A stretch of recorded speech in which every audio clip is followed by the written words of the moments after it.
नमस्कार। भारत की राजनीति में जब भी किसी नेता ने खुद को जनता का प्रतिनिधि बताने का दावा किया है, तब उस नेता का हर कदम, हर फैसला जनता की नजरों में होता है।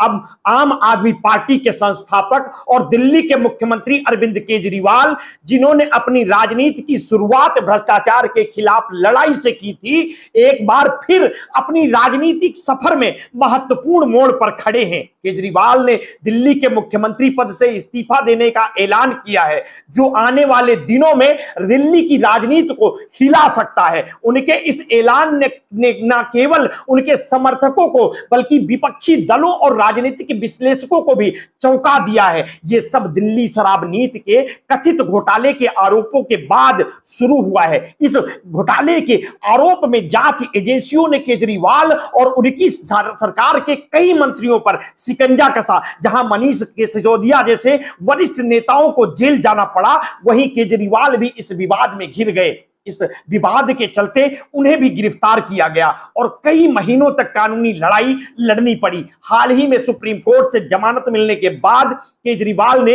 एक नया राजनीतिक कदम उठाने का फैसला किया है। रविवार को जब केजरीवाल ने पार्टी कार्यालय में कार्यकर्ताओं को संबोधित किया, तो उनकी बातों में एक असामान्य गंभीरता थी। उन्होंने साफ साफ ऐलान किया कि वो 2 दिनों के बाद दिल्ली के मुख्यमंत्री पद से इस्तीफा दे देंगे। केजरीवाल ने कहा कि मैं सीएम की कुर्सी से इस्तीफा देने जा रहा हूं और मैं तब तक सीएम की कुर्सी पर नहीं बैठूंगा जब तक जनता अपना फैसला सुना ना दे। उन्होंने यह भी स्पष्ट किया है कि वो तब तक मुख्यमंत्री पद पर वापस नहीं आएंगे जब तक जनता उन्हें फिर से इस पद के लिए ना चुने।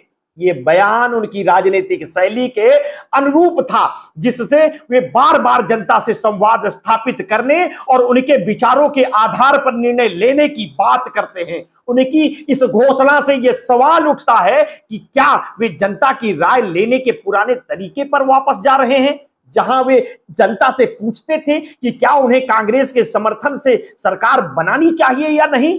इस बार भी उन्होंने जनता के फैसले को सर्वोपरि रखा है। केजरीवाल के इस्तीफे की घोषणा ने राजनीतिक गलियारों में हलचल मचा दी है। बीजेपी ने इसे पीआर स्टंट करार दिया है, जबकि कांग्रेस ने इसे नाटक कहा है। बीजेपी के प्रवक्ता सुधांशु त्रिवेदी ने कहा है कि यह जुर्म का इकबालिया बयान हो सकता है। आप मान रहे हैं कि आप पर जो आरोप लगे हैं उनके साथ आप पद पर नहीं रह सकते। उन्होंने सवाल उठाया कि अगर केजरीवाल को इस्तीफा देना ही है तो 2 दिनों का इंतजार क्यों। आम आदमी पार्टी के नेताओं ने इसका जवाब देते हुए कहा है कि रविवार को पार्टी कार्यकर्ताओं को संबोधित करने के बाद सोमवार को ईद की छुट्टी है और इसलिए मंगलवार को केजरीवाल औपचारिक रूप से अपना इस्तीफा देंगे। पार्टी की नेता आतिशी ने कहा कि केजरीवाल का यह कदम उनकी ईमानदारी को साबित करने के लिए है। उन्हें कोई गलतफहमी नहीं है कि वो जनता के लिए काम कर रहे हैं और वही जनता उनके बारे में अंतिम फैसला करेगी। इस इस्तीफे के बाद दिल्ली में राजनीतिक अस्थिरता पैदा हो सकती है। केजरीवाल ने अपनी सरकार के उप मुख्यमंत्री मनीष सिसोदिया के बारे में भी बात की और कहा कि वह भी तब तक अपना पद नहीं संभालेंगे जब तक जनता का फैसला नहीं आ जाता है। इसका मतलब है कि दिल्ली में एक नई सरकार का गठन होगा, जिससे शायद कोई अन्य नेता मुख्यमंत्री बने।